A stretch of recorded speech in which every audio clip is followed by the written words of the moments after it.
करना नहीं है, पहले पानी पीना है। दांत साफ करना है तो रात को करें और उठते ही पानी पिए। चौथा नियम है, ठंडा पानी कभी भी ना पिए। कितनी भी प्यास लगे, कितना भी गला सूखे, कितनी भी गर्मी पड़े, ठंडा पानी ना पिए। क्योंकि ठंडे पानी की समस्या ये है कि पानी जब बहुत ठंडा होता है तो तापमान उसका 10 डिग्री के आसपास। फ्रिज का पानी अगर आप नापेंगे थर्मामीटर से 10 डिग्री, बर्फ डाला हुआ पानी नापेंगे 4 से 5 डिग्री। इतना ठंडा पानी आप पेट में डाल रहे हैं जिसकी गर्मी है 37 डिग्री सेंटीग्रेड। पेट गर्म है, पानी ठंडा है, गर्म पेट में ठंडा पानी डालेंगे, झगड़ा शुरू होगा। झगड़ा क्या होने वाला है, या तो पानी पेट को ठंडा करे या पेट पानी को गर्म करे। अगर पानी ने पेट को ठंडा कर दिया तो पेट के अंदर का सब ठंडा हो जाए। पेट ठंडा होते ही हृदय ठंडा होगा, हृदय ठंडा होते ही मस्तिष्क ठंडा, मस्तिष्क ठंडा हो गया तो आप ठंडे हो जाएंगे। और आप अगर ठंडे हो गए तो घर में 1 मिनट कोई आपको रखेगा नहीं, घर के बाहर निकाला जाएगा। कैसी विचित्र दुनिया है। जब तक शरीर गर्म रहता है सब आपसे लिपट लिपट के बैठेंगे। जैसे ही आपका शरीर ठंडा हुआ, लेके जाओ, हटाओ, जल्दी अर्थी लगाओ, जल्दी शमशान घाट लेके जाओ। 1 मिनट बर्दाश्त करना मुश्किल हो जाता है ठंडे शरीर को। और शास्त्रों में लिख दिया गया कि शरीर ठंडा होते ही जितनी जल्दी अंतिम संस्कार हो उतना अच्छा, जितनी जल्दी हो, और जितना देर में हो उतना ही खराब। जिनका अंतिम संस्कार जल्दी नहीं होता ना, उन्हीं को कहा जाता कुत्ते की मौत मरा। क्योंकि कुत्ते का कोई अंतिम संस्कार करने वाला नहीं होता। ये जो कुत्ते की मौत का मुहावरा है ना, ये उनके लिए है जिनका शरीर ठंडा होने के बाद घंटों पड़ा रहता है। अभी तो हम जानबूझ के रखते हैं, बर्फ की सिल्लियां लाकर रखते हैं। अब मजबूरियां हैं, बेटा अमेरिका में है, बेटी कनाडा में है, तो अब कैसे आएंगे, जब तक नहीं आएंगे तब तक रखना पड़ेगा। शास्त्र के विरुद्ध है, ये नियम के विरुद्ध है। तो आपको मैं जो समझाना चाहता हूं वो ये कि शरीर ठंडा मत होने दीजिए, इसको गर्म रखिए। तो ठंडा शरीर ना हो इसके लिए ठंडा पानी मत पीजिए। नहीं तो क्या होगा, ठंडा पानी बार बार पीते रहेंगे, शरीर में तकलीफें शुरू होंगी। उसकी सबसे बड़ी तकलीफ क्या होती है कि जब बहुत ठंडा पानी आप पी लेते हैं तो शरीर का जो पेट है वो पानी को गर्म करता है। पानी को गर्म करने में पेट को एनर्जी चाहिए, ऊर्जा चाहिए, और वो ऊर्जा ब्लड में से ही आ सकती है, खून में से आ सकती है। और खून को फिर सारे शरीर से पेट की तरफ दौड़ना पड़ेगा, तब पानी गर्म होगा। शरीर का सारा खून पेट में जाने लगे तो बाकी अंगों को खून की कमी पड़ जाएगी, और वो खून की कमी हमेशा के लिए कोई डैमेज कर जाएगी। इसलिए आयुर्वेद कहता है कभी भी ठंडा पानी गलती से भी ना पिए। ठीक है, 4 नियम हो गए। 5वां नियम है, हमेशा खाना खाएं तो चबा चबा कर खाएं। इतना चबाएं जितने आपके दांत आपके 32 हैं तो 32 बार चबाएं, ताकि अच्छे से लार मिलकर अंदर जाए और अच्छे से खाना पचे। इसके बाद 6ठा नियम है कि खाना जब भी खाएं तो जमीन पर बैठ के खाएं। जमीन पर बैठने से क्या होता है, पृथ्वी का गुरुत्व बल हमारे पेट पर केंद्रित है। पेट की नाभि पर गुरुत्वाकर्षण होने से नाभि चार्ज है, नाभि के पड़ोस में जठर है, वो चार्ज है। जठर के चार्ज होने से अग्नि तेज होगी, खाना जल्दी पचेगा, इसलिए बैठ के। उसके आगे का 7वां नियम है, दोपहर को जब आप खाना खाएं तो आराम जरूर करें, कम से कम 48 मिनट। क्योंकि दोपहर को खाना खाते ही हमारे शरीर का ब्लड प्रेशर बढ़ता है। एक तो सूरज की धूप होती है दोपहर को, और अंदर की गर्मी, दोनों मिलाकर ब्लड प्रेशर बढ़ता है।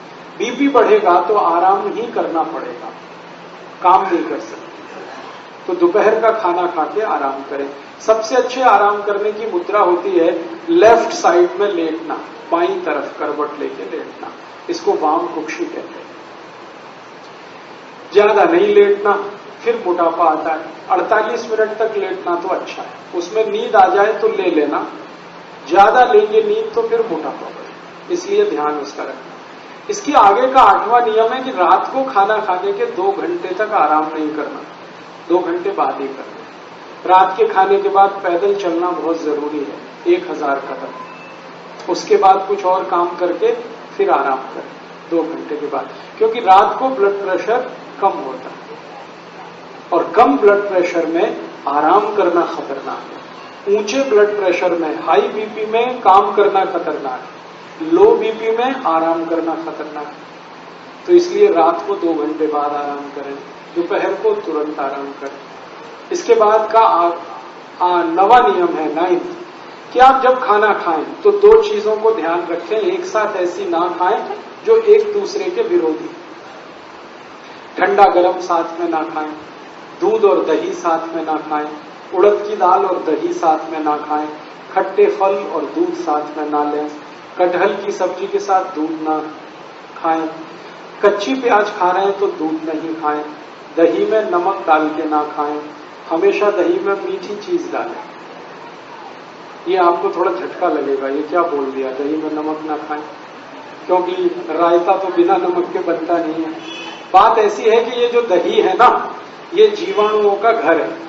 अगर आप लेंस लगा के देखेंगे तो दही में लाखों जीवाणु होते हैं। हम लोग अंग्रेजी में उनको लैक्टोबैसिलाइज कहते हैं। ये जीवाणु जीवित चाहिए पेट को। आप दही में 1 चुटकी नमक डाल दीजिए, सब जीवाणु 1 मिनट में ही मर जाते हैं। अब मर गए तो दही खाया वो बेकार है, इसलिए जीवित जीवाणु दही के साथ आने चाहिए। तो कहा गया है कि दही बिना नमक के खाएं, या दही में बूरा डालें, खांड डालें, गुड़ डालें। तो बूरा, खांड और गुड़ से जीवाणुओं की संख्या बहुत तेज बढ़ती है, घटती नहीं। बढ़े हुई संख्या के जीवाणु आपको चाहिए। आखिरी नियम है, माताओं के लिए यह नियम है विशेष रूप से, घर में खाना बनाते समय कोई भी बर्तन ऐसा इस्तेमाल ना करें जो चारों तरफ से बंद हो। हाँ, हमेशा खाना बनाने वाला बर्तन खुला हुआ हो। आधा खुला आधा बंद है तो भी चलेगा, पूरा बंद ना हो। क्यों? बाहर की हवा खाने को बनाते समय अंदर प्रवेश करनी जरूरी है। भागवत जी ने कहा कि भोजन को पकाते समय सूर्य का प्रकाश या पवन का स्पर्श, दोनों में से कोई एक चीज आवश्यक है। या तो भोजन बनते समय सूर्य का प्रकाश गिरे, नहीं तो पवन का स्पर्श हो, हवा उसमें आए। अब ये तभी संभव है जब बर्तन खुला हुआ हो। मतलब सीधा सा ये है, भागवत जी कह रहे हैं प्रेशर कुकर में खाना ना हो। अब प्रेशर कुकर भागवत जी के जमाने में नहीं था, लेकिन नियम उन्होंने तभी लिख दिया। उनको शायद ये अंदाजा था कि ये आदमी किसी न किसी दिन बना लेगा इसको। अब ये बात मैंने मजाक में कही, लेकिन ये बड़ी गंभीर बात है। ये प्रेशर कुकर का चक्कर बड़ा खराब है। आप जानते हैं प्रेशर कुकर एल्यूमिनियम का है। एल्यूमिनियम दुनिया का सबसे खराब मेटल है, धातु है, खाना बनाने के लिए और पकाने के लिए। मैंने एक सर्वे किया था आज से 10 साल पहले कि गरीबों को सबसे ज्यादा अस्थमा, दमा और टीबी क्यों होती है गरीबों को। उस सर्वे का रिजल्ट आया कि सारे गरीब लोग एल्यूमिनियम के बर्तन में खाना बनाते हैं और खाते हैं, यही उनके दमा और अस्थमा का कारण है और टीबी का कारण। अब हमने घर में अगर लाया है प्रेशर कुकर, तो ये भी तो दमा और अस्थमा की बीमारी ही है। आप इसे ना इस्तेमाल करें। तो उसकी जगह क्या करें? भगोने में बनाएं दाल, कढ़ाई में बनाएं, भगोने में बनाएं। मैं सबको ये सुझाव देता हूं, प्रेशर कुकर हटा के मिट्टी की हांडी ले आए, बहुत सस्ती आती है, 20-25 रुपए की आती है। और हांडी में दाल पकाएं, हांडी में ही चावल पकाएं, हांडी में खिचड़ी बनाएं। हमारे देश में, गांव में अभी भी ऐसे ही चलता है। हांडी में भोजन बनता है, हांडी में दूध बनाया जाता है, और दूध हांडी में जब पकता है ना तो एकदम लाल सुर्ख हो जाता है। वो दूध का स्वाद ही अलग होता है। हांडी में, हाँ बताता हूं अभी गैस पे कैसे चलेगी हांडी। हांडी में दही भी जमाया जाता है, बहुत अच्छा स्वाद। आप कभी कलकत्ता जाएं तो वहां मीठा दही जरूर खाएं। कलकत्ता वाले उसको मिष्टी दही बोलते हैं। वो सब हांडी में ही पकता है। हांडी में गरम करेंगे, हांडी में ही जमाएंगे, तभी उसमें टेस्ट आता, नहीं तो टेस्ट ही नहीं आता। बड़े बड़े 5 स्टार होटल में मिष्टी दही कलकत्ता से आता है। कलकत्ता में तो बहुत सस्ता है, लेकिन 5 स्टार होटल में वही 500 550 रुपए का हो जाता है थोड़ा दही। और अब तो 5 स्टार होटलों में हांडी की दाल भी मिलती है, 250 रुपए की एक कटोरी। आप यहां जाइए ना, हयात जो यहां का दिल्ली का बड़ा रीजेंसी में चले जाइए, हयात में चले जाइए, इंपीरियल में चले जाइए, अशोका इन में चले जाइए, सब जगह हांडी की दाल है। लेकिन एक कटोरी 240, 250, 260 ये कीमत है। 250 में तो कम से कम 10 हांडी आती है। लोग जाते हैं वहां खाने के लिए हांडी की दाल, लेकिन घर में हांडी लाके क्यों नहीं पकाते? तो आप कहेंगे गैस पे नहीं चलेगी, बहुत अच्छे से चलेगी। हांडी को गैस पे चलाने का सबसे सरल उपाय है, गैस को धीमा रखो। कभी भी तेज गैस किया तो हांडी चटक जाएगी। हल्की आंच रखो तो हांडी कभी नहीं टूटती। और मान लो टूट भी गई तो दूसरी ले लेना, कौन सी ऐसी आफत है। हिंदुस्तान में 1.5 करोड़ कुम्हार हैं जो ये बनाते हैं। वो भूखमरी के शिकार हैं, क्योंकि आप खरीदते ही नहीं उनकी हांडी। आपने तो कुकर ला के कुम्हारों को बेकार कर दिया। रेफ्रिजरेटर ले आए तो घड़े बिकने बंद हो गए उनके।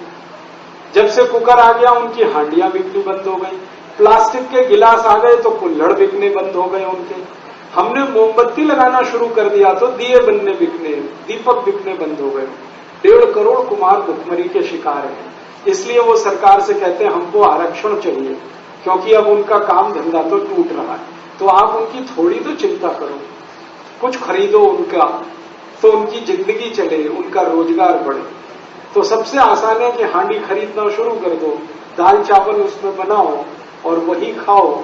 इसका सबसे बड़ा फायदा जो मैं कहना चाहता हूं वो ये कि आप जानते हैं हांडी मिट्टी की है, और मिट्टी में सबसे ज्यादा कैल्शियम है, मिट्टी में सबसे ज्यादा फास्फोरस है। कैल्शियम और फास्फोरस हमारे शरीर का सबसे महत्वपूर्ण केमिकल है। बिना कैल्शियम के शरीर नहीं हो सकता, बिना फास्फोरस के शरीर नहीं हो सकता। ये कैल्शियम और फास्फोरस सबसे ज्यादा मिट्टी में है। फिर उसके बाद आयरन चाहिए हमको, आयरन भी सबसे ज्यादा मिट्टी में है। फिर मैग्नीशियम चाहिए, वो मिट्टी में है। फिर मैग्नीज चाहिए, वो मिट्टी में है। फिर सल्फर चाहिए, वो मिट्टी में। 18 केमिकल चाहिए, ये शरीर तब बनता है, वो सब मिट्टी में है। तो मिट्टी की हांडी की दाल खाओगे तो सारे केमिकल शरीर को मिलेंगे फोकट में, मुफ्त में। और यही केमिकल अगर कम पड़ जाए ना तो डॉक्टर लिख के देता है कैल्शियम सेंडोज की गोली खाओ, तो खाते हो आपके लिए? और वो खाते हो, सैकड़ों रुपए खर्च करते हो आप, और फिर भी गारंटी कुछ नहीं है कि उससे कुछ फायदा भी हो जाएगा। उससे अच्छा ये है कि मुफ्त की मिट्टी की हांडी में सब कैल्शियम फास्फोरस है, वही खरीद लो।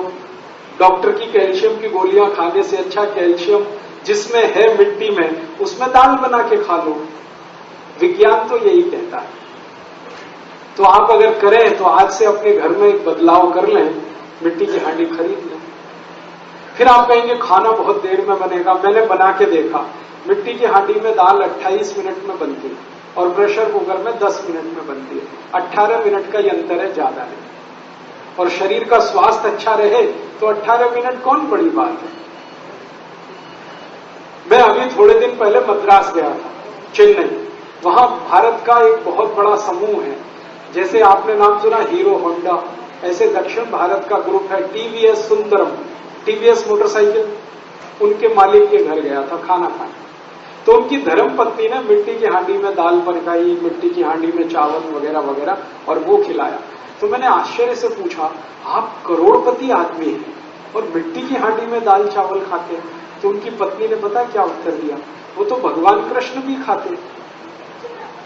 मैं पूछा वो कैसे?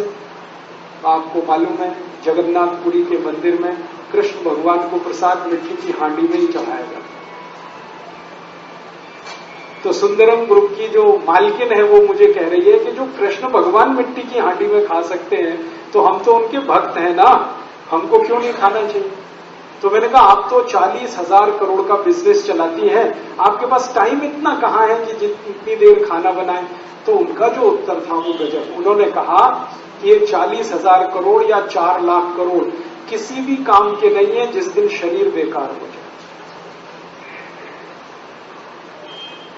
इतना इंटेलिजेंट उत्तर आपको सुनने को कम मिलेगा। उन्होंने कहा ये 40,000 करोड़ या 4 लाख करोड़ किसी काम का नहीं। जब शरीर काम ना करे तो ये पैसा है किसके लिए? हम शरीर स्वस्थ रखें, इसके लिए तो सारा हम सरंजाम जुटा रहे हैं। और स्वस्थ रहने का सबसे आसान तरीका है मिट्टी की हांडी की दाल चावल वगैरह वगैरह खाते रहो। तो करोड़पतियों के घर में अगर ये हो सकता है तो आपके घर में भी हो सकता है। करीब दिल्ली के बहुत सारे कुम्हार आपका इंतजार कर रहे हैं कब आप उनको ऑर्डर करें और कब वो अपनी हांडियां बेचने के लिए आपकी मदद लें। और अगर आपने सच में इनका उद्धार कर दिया तो इनकी जो दुआएं मिलेंगी आपको, वो आपके जिंदगी के हर काम को पूरा कर। इसलिए डाली कि किसी को कैल्शियम कम ना हो शरीर। स्वामी जी के यहां से एक कार्यक्रम शुरू हुआ, राष्ट्र चेतना। ये कार्यक्रम शुरू करने के पीछे की भूमिका क्या है, पृष्ठभूमि क्या है? आपने स्वामी जी के व्याख्यान अगर ध्यान से सुने होंगे तो बार बार आपने उनके मुंह से ये सुना होगा कि योग और प्राणायाम उनके जीवन का आखिरी उद्देश्य नहीं। योग और प्राणायाम को उन्होंने साधन के रूप में लिया है, उद्देश्य तो कुछ दूसरा है। उद्देश्य क्या है? वो चाहते हैं कि भारत देश फिर से सोने की चिड़िया बने और विश्व गुरु के स्थान पर स्थापित हो। भारत फिर से सोने की चिड़िया बने और विश्व गुरु के स्थान पर स्थापित हो, ये उनका आखिरी लक्ष्य है। योग और प्राणायाम साधन है, साध्य ये है कि भारत फिर से सोने की चिड़िया बने। अब जब ये प्रश्न उठता है कि भारत फिर से सोने की चिड़िया बने और विश्व गुरु के स्थान पर हो, तो इसका सीधा सा उत्तर है कि भारत कभी सोने की चिड़िया था या रहा होगा? फिर से तो तभी बनेगा ना, पहले कभी रहा होगा। स्वामी दयानंद जो आर्य समाज के स्थापक थे, जिन्होंने आर्य समाज की स्थापना की, जिनके भवन में हम बैठे हैं, स्वामी दयानंद जी ने एक वाक्य लिखा है, बहुत बहुत गहरी बात है, कि भारत वो पत्थर था जिसको छूने के बाद कोई भी पारस होता, ऐसा पत्थर सोने का। तो स्वामी जी ने ये लिखा है तो ऐसे ही नहीं लिखा, उसके पीछे कोई गहरी बात होगी। क्योंकि स्वामी दयानंद जी के बारे में तो ये बात बिल्कुल निर्विवाद कही जाती है कि वो कोई चीज असत्य नहीं लिखते, असत्य कभी बोला नहीं, असत्य कभी लिखा नहीं, और हमेशा जीवन में दूसरों को उपदेश दिया कि सत्य को ग्रहण करना और असत्य को छोड़ना, उसके लिए हमेशा तैयार हो। तो उन्होंने जब ये लिखा बहुत पहले सत्यार्थ प्रकाश में, और फिर उनके उपदेशों में ये सब बात आई है, तो कुछ तो इसके पीछे राज होगा। एक बार मैंने ये बात मेरे गुरु से पूछी। मेरे गुरु थे, उनका नाम था श्री धर्मपाल। वो बहुत बड़े इतिहासकार थे। उनका जन्म मुजफ्फरनगर जिले में हुआ और उनकी पढ़ाई लाहौर में हुई थी और बाद में वो प्रोफेसर होके भारत के बाहर चले गए थे। लंदन में टेम्स यूनिवर्सिटी में करीब 40 साल उन्होंने पढ़ाया और कई देशों में वो विजिटिंग प्रोफेसर थे। अंत में जब रिटायर वगैरह हो गए तो भारत वापस आ गए। मेरे वो गुरु थे। एक बार मैंने कहा कि स्वामी दयानंद जी ऐसा कहते हैं, तो उन्होंने कहा कहते हैं तो सही कहते हैं, इसमें गलत क्या कि भारत तो सोने की चिड़िया था। तो मैंने कहा सुना तो मैंने भी है, बचपन से सोने की चिड़िया था, लेकिन इसका सबूत क्या, प्रमाण क्या है इसका? तो कहने लगे तुम्हारे जैसे आदमी की यही गड़बड़ी है। मैंने कहा मेरे जैसे से मतलब? तो उन्होंने कहा जो आधुनिक शिक्षा लेकर निकले हुए लोग हैं ना, इनके जीवन में एक ही गड़बड़ी है कि वो अविश्वास पहले करते हैं, विश्वास बाद में करते हैं। और ये जो बिना पढ़ा लिखा आदमी होता है ना, उसकी ये खुशकिस्मती है और खूबी है कि वो सबसे पहले विश्वास करता है, अविश्वास कभी नहीं करता। इसका मतलब इस पढ़ाई लिखाई ने हमको खराब कर दिया, अविश्वासी बनाया।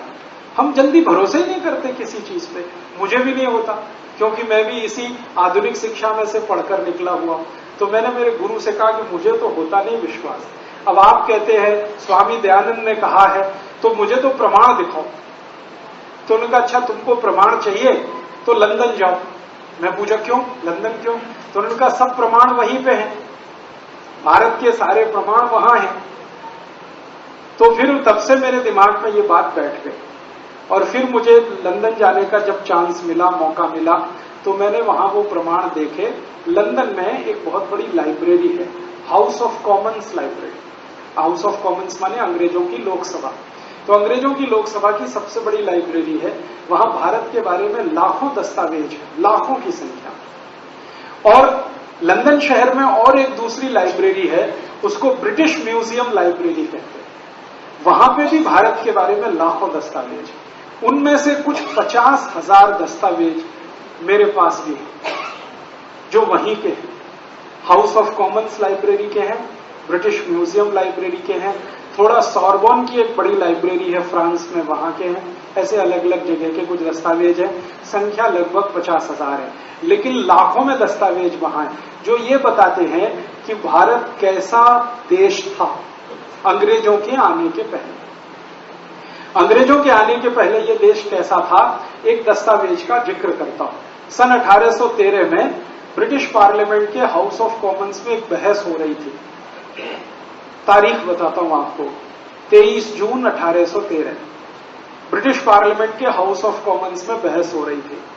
अंग्रेजों का एक सांसद बोल रहा था, उसका नाम था विलियम विल्बरफोर्स। 3.5 घंटे वो भाषण दिया।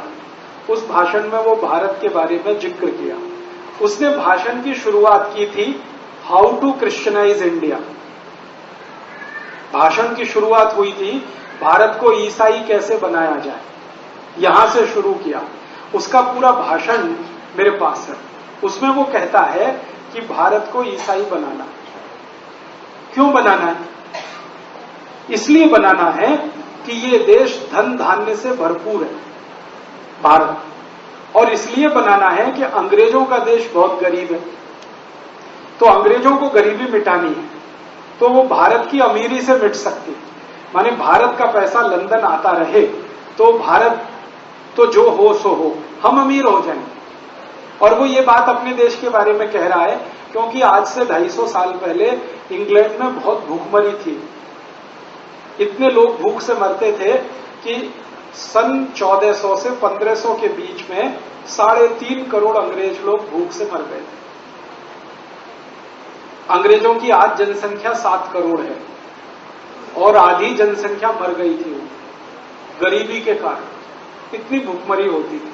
तो विल्बरफोर्स कह रहा हम बहुत गरीब हैं, हमारे देश को गरीबी मिटानी है, और भारत के पास इतना अथाह पैसा है कि 1000 साल भी हम लूटें तो खत्म नहीं होने वाला।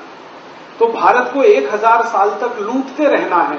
ये तभी संभव हो जब हमारा शासन भारत में चले, और हमारा शासन भारत में हमेशा चलता रहे। ये तब संभव हो जब भारत के लोग ईसाई हो जाए। जो राजा का धर्म है वही प्रजा का हो जाए, तो प्रजा और राजा में टक्कर नहीं होगी, टकराव नहीं होगा। जैसे हम होंगे वैसी प्रजा हो जाएगी।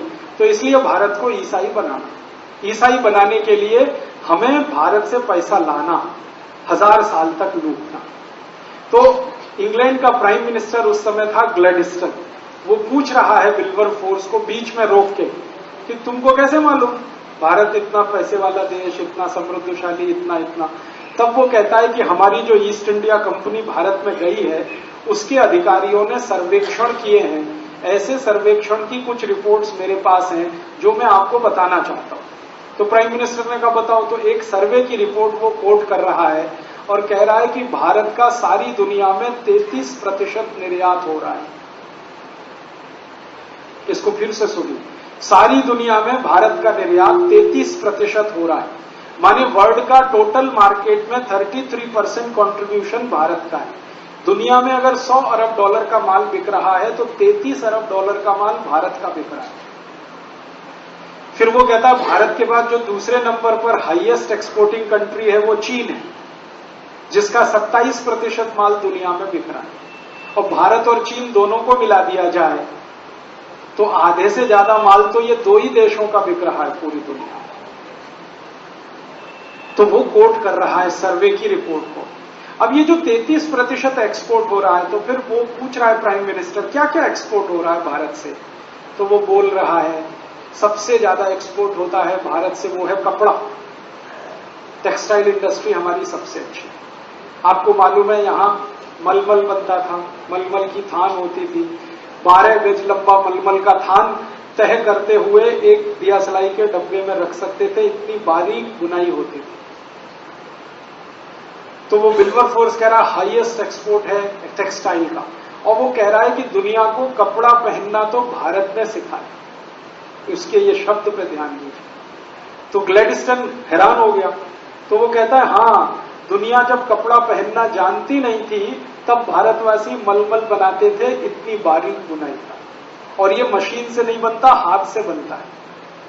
तो ग्लैडस्टन कहता है आई कांट बिलीव इट, वो कहता है मुझे भरोसा नहीं होता। तो विल्बरफोर्स कहता भरोसा तो मुझे भी नहीं होता, लेकिन ये रिपोर्ट सामने रखी है, इसका क्या करूं, और ये भारतवासियों की बनाई हुई नहीं है, हमारे अधिकारी जो भारत में गए हैं उनकी बनाई हुई रिपोर्ट। कपड़ा बिकता था बहुत बड़े एक पैमाने पर, यहां से 33 देशों में जाता था। फिर दूसरा एक्सपोर्ट होता था स्टील का, स्टील बनता था इस देश में। फिर तीसरा एक्सपोर्ट होता था ईंट ब्रिक्स का, ये घर बनाने के जो काम आते। चौथा एक्सपोर्ट था हमारे देश में, आजकल हम सीमेंट बोलते हैं, पहले जमाने में चूना हुआ करता था, चूना बहुत बड़ा एक्सपोर्ट था। ऐसे 36 एक्सपोर्ट। और वो बोलता है विल्बरफोर्स कि दुनिया के सारे देश भारत के लिए परेशान है कि उनको ये माल चाहिए, और भारत की मोनोपोली है, कोई उसका कॉम्पिटिटर नहीं है, क्योंकि बेस्ट क्वालिटी ये सामान बनता है। अब ग्लैडस्टन पूछ रहा है तो फिर भारत सोने की चिड़िया कैसे हो गया? तो वो बताता है कि ये जो बिक रहा है सारा माल, इसके बदले में भारत को सोना मिलता है। हम कपड़ा बेचते हैं और हमको सोना मिलता है, हम लोहा बेचते हैं, हमको सोना मिलता है, हम ईंट बेचते हैं, हमको सोना मिलता है। क्यों? क्योंकि उस जमाने में करेंसी नहीं थी, सोना ही था, चांदी ही थी, हीरे जवाहरात थे। और आप जानते बार्टर सिस्टम था, बार्टर सिस्टम में आप कुछ देंगे तब कोई दूसरा देगा। तो हम कपड़ा देते थे तो वो सोना देते थे, हम स्टील देते थे तो सोना देते थे। और हमारा सबसे बड़ा व्यापारिक साझीदार था अफ्रीका। अफ्रीका में सबसे ज्यादा सोना होता है, आप जानते। तो अफ्रीका के व्यापारी हमसे ये खरीदते थे और बदले में हमको सोना मिलता। और ये 3000 साल चला,